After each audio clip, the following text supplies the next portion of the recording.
Hi, everyone. This is Sam Collins, your coding and billing expert for chiropractic. And I thank you for taking some time to spend some time with me on coding and billing, and specifically thanks to ChiroSecure for allowing us some time to make sure you can have some growth without risk. In fact, I'll state today, it's not growth, but let's talk about payment without risk. Are we doing things properly? Are we having the correct modifiers?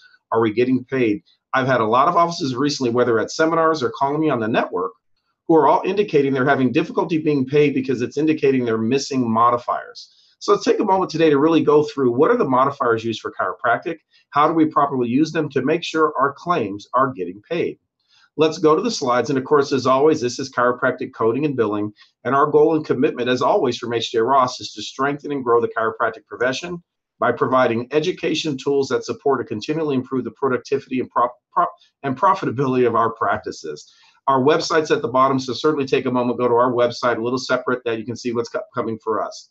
The bottom line is, of course, a lot of claims get denied because of improper use or lack of a modifier. So let's first get into what are the chiropractic modifiers. Well, let's define a modifier. A modifier is really used as a supplement, if you will, of information to adjust the description or extra details concerning a claim. So it's a two-character subset to a code. So in the second bullet here, you see it says CPT coding modifiers are used to communicate that something is atypical about a particular claim.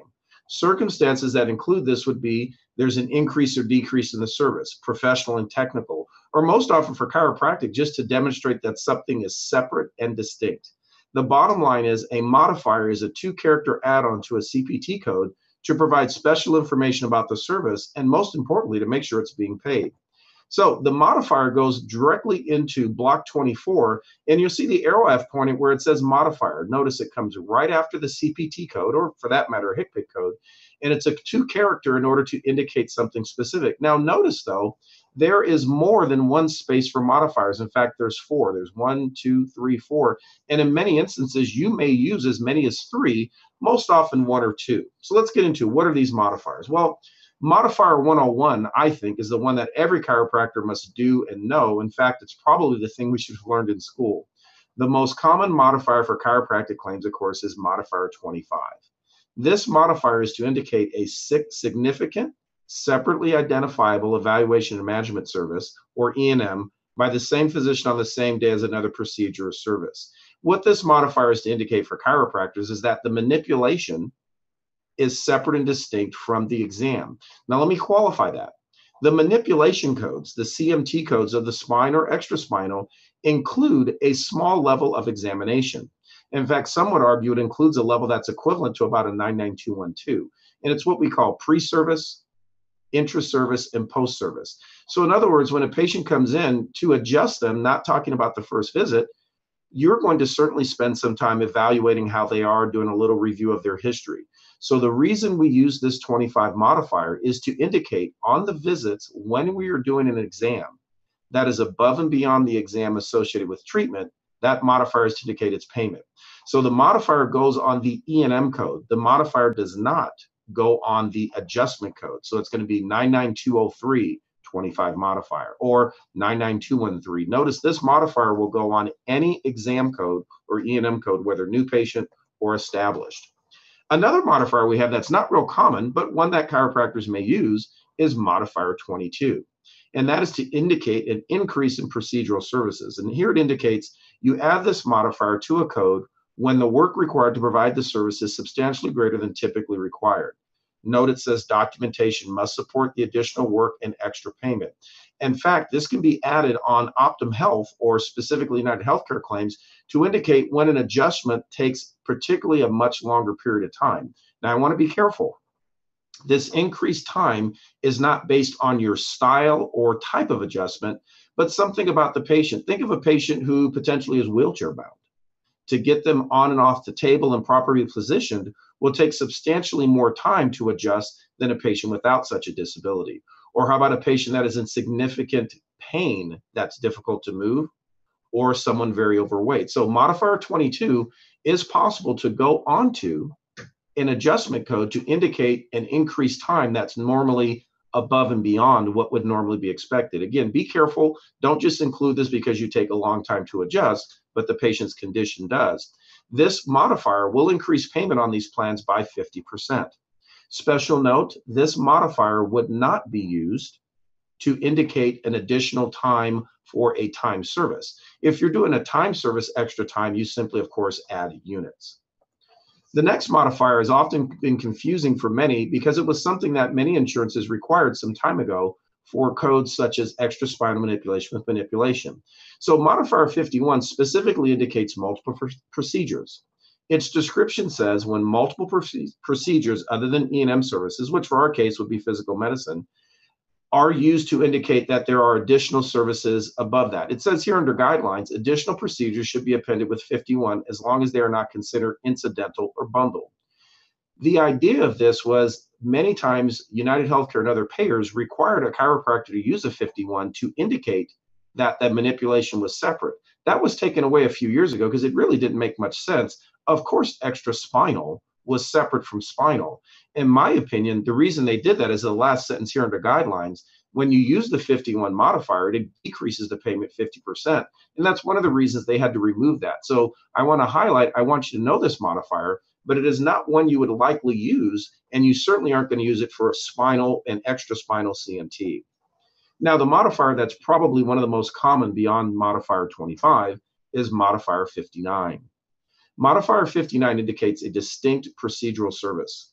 And here it gives a description. It says, under certain circumstances, the physician may need to indicate that a procedure or service was distinct or independent from other services performed the same day. So under guidelines, we go further to say it indicates that the procedure represents a distinct service from others reported the same day. The bottom line for chiropractors is this. The modifier 59 is used on codes, and you'll see it in the third or fourth bullet here, on 97124 massage, 97140 manual therapy, and 97112 neuromuscular education. And that modifier is to indicate that the services provided for these was done to a separate region from manipulation. And therein lies the difficulty. Please bear in mind to have separate reimbursement on the same visit, massage, manual therapy, and neuromuscular education must be performed to a region not manipulated. By example, that means if you are manipulating the cervical spine, any payment for massage or these other services must be performed to a region that is not the cervical spine. So clearly to the shoulder or to an extremity, but it also could be to the lumbar spine. You may want to do some diagnosis pointing to show that the services to the cervical spine were an adjustment. And then, of course, the lumbar spine was manual therapy by pointing to those areas. But the most important factor is make sure the notes indicate a separate region. Be very careful. We've had a lot of offices getting issues where the payment later was recouped because the chart notes did not indicate a separate region. So using the modifier 59 alone requires the chart notes also indicate the services were provided to a separate and distinct region. Now, modifier 59 has some subsets that we thought were really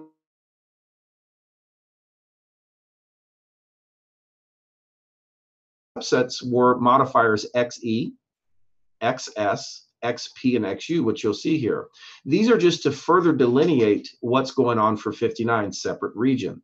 I highlighted in red the XS modifier because I do think this is the one, if you were to use these modifiers, would be beneficial because this clearly indicates XS, a separate structure. It says a separate service or service that is distinct because it was performed on a separate organ or structure. So clearly that just fully delineates that you are stating beyond just the 59 that this service was separate and distinct. Frankly, I have not found use of 59 in deference to an XS one is better than the other. It appears simply they're going to look at notes to make sure you did a separate, distinct region. It certainly might be more correct to use the XS technically, but I've not seen a big difference. What they'll really look for, the payers, is that we did a separate region. We've recently had some issues, particularly for Aetna, as well as Blue Cross Blue Shield of Illinois, that has been very strict on this protocol and often will deny it. And in order for payment, you might have to do an appeal. The appeal and your notes must clearly indicate a separate region.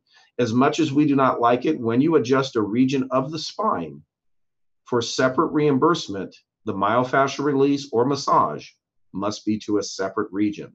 Now, something in deference to this is that in the extra spinal regions, it is not required. So you may do manual therapy to the knee and adjust the knee, and that is okay. It is just the spine that has this issue. Now, Medicare also has a lot of subsets of modifiers that often seem confusing, but really shouldn't be. Let's keep it simple. Every time you do an adjustment for a Medicare patient, you're going to use modifier AT. Now, you'll hear some people say AT means acute treatment, AT means active treatment. What I'll say AT means is Medicare pay me.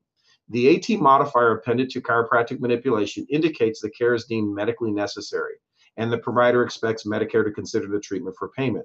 So in the absence of the AT modifier, you will not be paid by Medicare for the adjustment because you must indicate that it is corrective and medically necessary. A special note, and I bolded it here, this modifier is also used for any Medicare replacement or so-called Medicare Advantage plan. So if you're billing a Medicare Advantage plan, such as a Secure Horizons or one of these Aetna or Blue Cross buyouts, make sure you too follow the AT modifier. And note they also require the same documentation as Medicare, meaning subluxation with a secondary. Now, Medicare, of course, has other modifiers, and the other Medicare modifier that is common is modifier GY. The reason it's common is GY is the indication that a service is not part of Medicare or excluded. What will stay often is it's statutorily included. So let's keep it simple. The second bullet says, all services for Medicare performed by a chiropractor that is not spinal manipulation is excluded. So by example, notice I have 99203 modifier 25 and GY, or the X-ray code for cervical spine 72040 GY. So keep it simple. There are 3 codes Medicare covers, and that's spinal manipulation. Therefore, all the other codes, any code that is not spinal manipulation to Medicare must indicate GY.